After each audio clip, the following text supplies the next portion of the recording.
Hey everybody, we're back in the garage getting ready to start working on the 770 again. What I think I'm going to tackle next, I've done some thinking about it. We're going to go for the clutch next. I had it running. I didn't get this in the video with the engine running, but when you would push in on the clutch pedal, about halfway in or so, it would make a bunch of noise here inside the bell housing, but when it was all the way in, it got quiet again. The guy I bought it from said he thought it had throwout bearing problem or something, but I'm not sure exactly what's going on. Also, I don't know how well you can tell, I'm basically out of it. I adjusted the linkage up to get the pedal where it needs to be.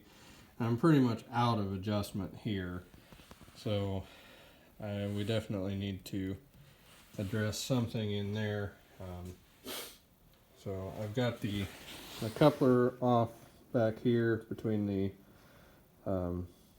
shaft from the clutch and the transmission input shaft. I still have to go to the back and pull the PTO housing off to get this shaft out, which I'm getting ready to do. I don't know if I'll be able to video much of that because it's cold out and it's dark and I have to open the door to be able to do it. But getting this at least drivable is just got a higher priority because I went to change the oil in the Alice today and it's got antifreeze in the oil. So as soon as this thing is able to roll outside, it's coming in. Yay, I needed more tractor projects.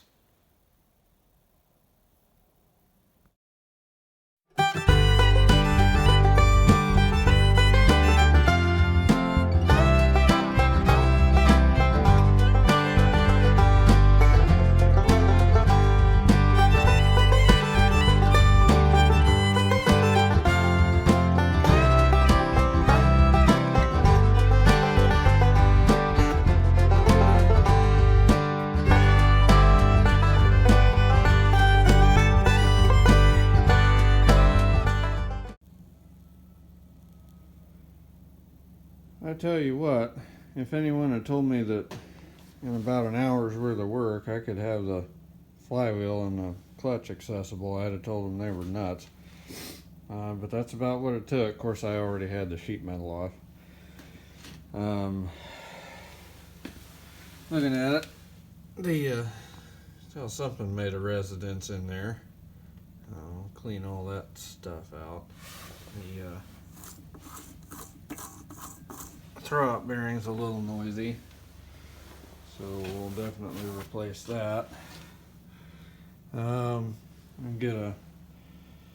get the pressure plate off and get a little better look at what's going on in there. One other thing that I found that concerns me, if you look down here, those splines are about nothing on the input shaft of the transmission, so I have to look up and see if I can get a part number for that, see if that's available. Hope it is.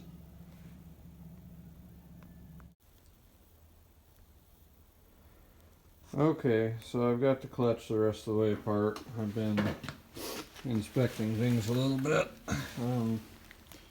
Here's the disc that came out. It looks almost brand new. And also, looking at the pressure plate, it shows hardly any wear either. I mean, you can still see all the machining marks in that surface. But I've been looking at this. I don't know how well it shows up, but the pressure plate is not sitting flat. You know, this is not sitting flat in the housing. And what I found, look in there, see that pin, that cross pin there, and the fork, nice and straight.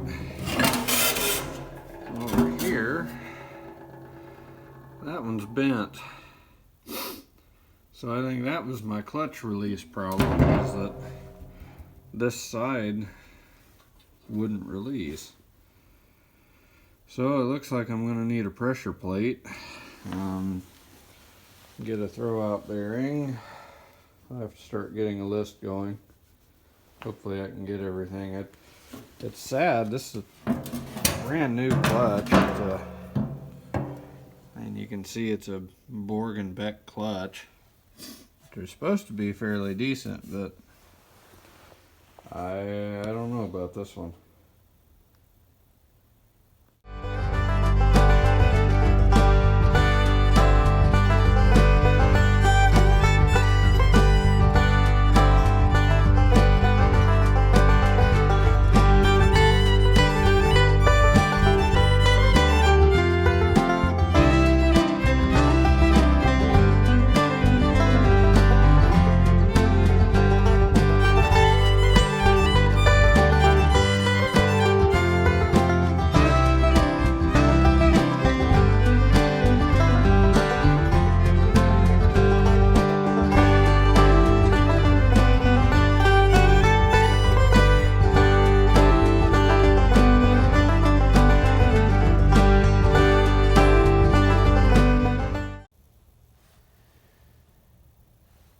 Okay, so I'm working on getting the input shaft out.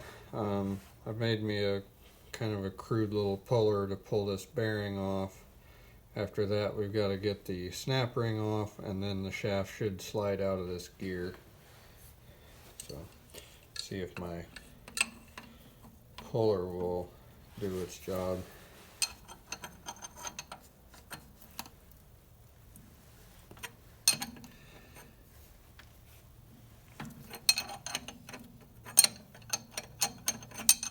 Oh, come on.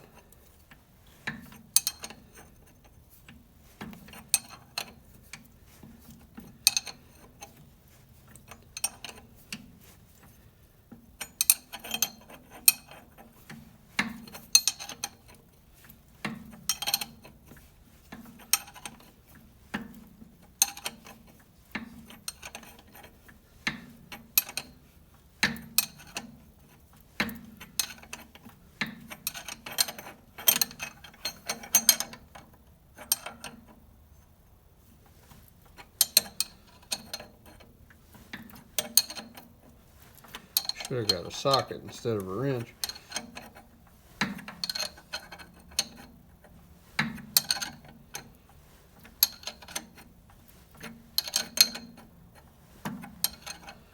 There she's moving.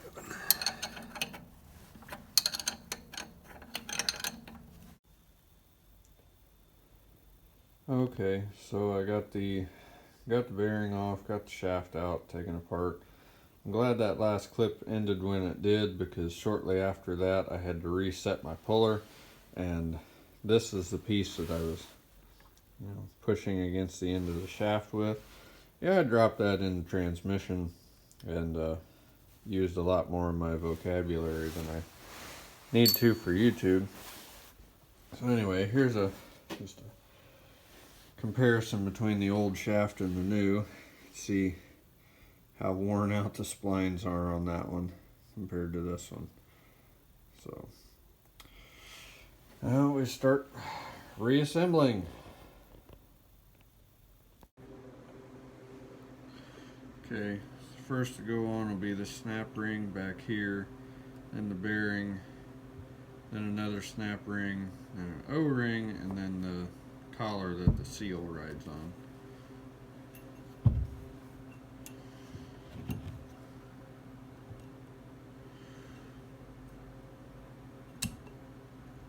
Come on.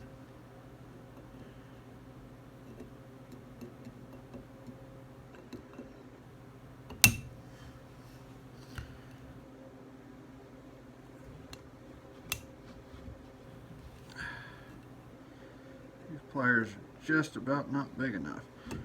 There we go.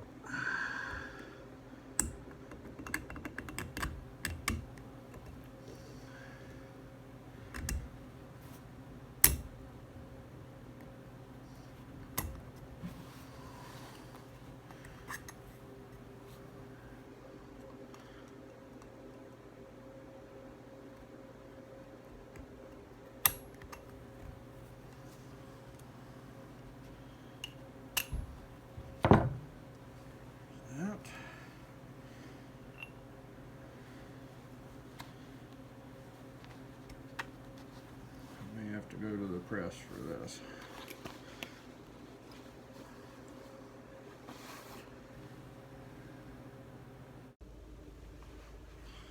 Okay, got the bearing on.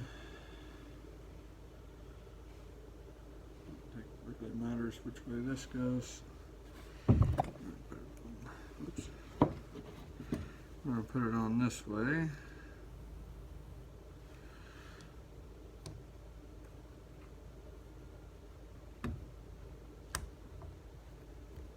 Come on. You want to go, you know it.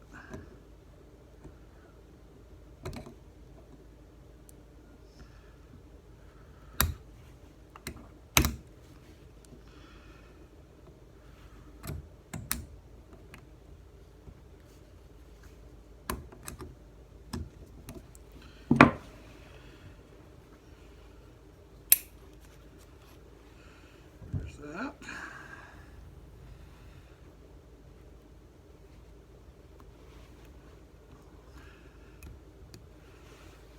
O-ring on there. And then this collar slides on over the outside. Actually, this may press on too.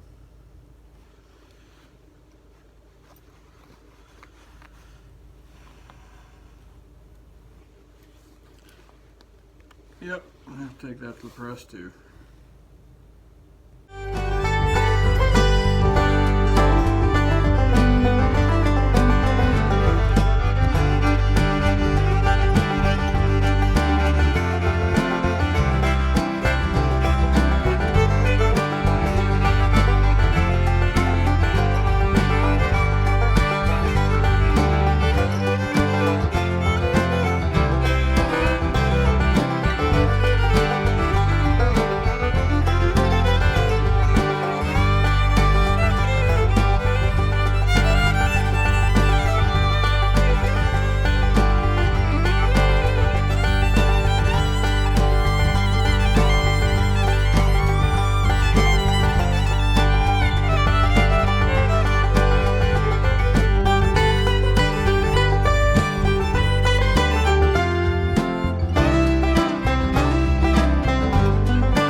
Well, we got the clutch back together, got the linkage hooked up, got it readjusted.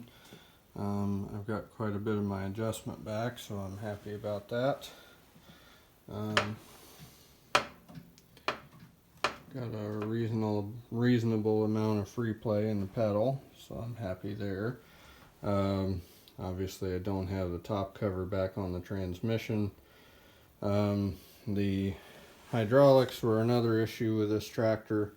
That's part of the top cover, and so that's coming apart next. So that's going to be our next mission. But I am quite pleased with this because obviously we're engaged. Push the pedal in. Now we're disengaged. So we've got a clutch that works again. Yeah, we're getting, well, I would say we're getting closer, but we've got a long way left to go. Anyway, if you watched all of this and you're still here, thank you so much for watching, and hope you all have a good one.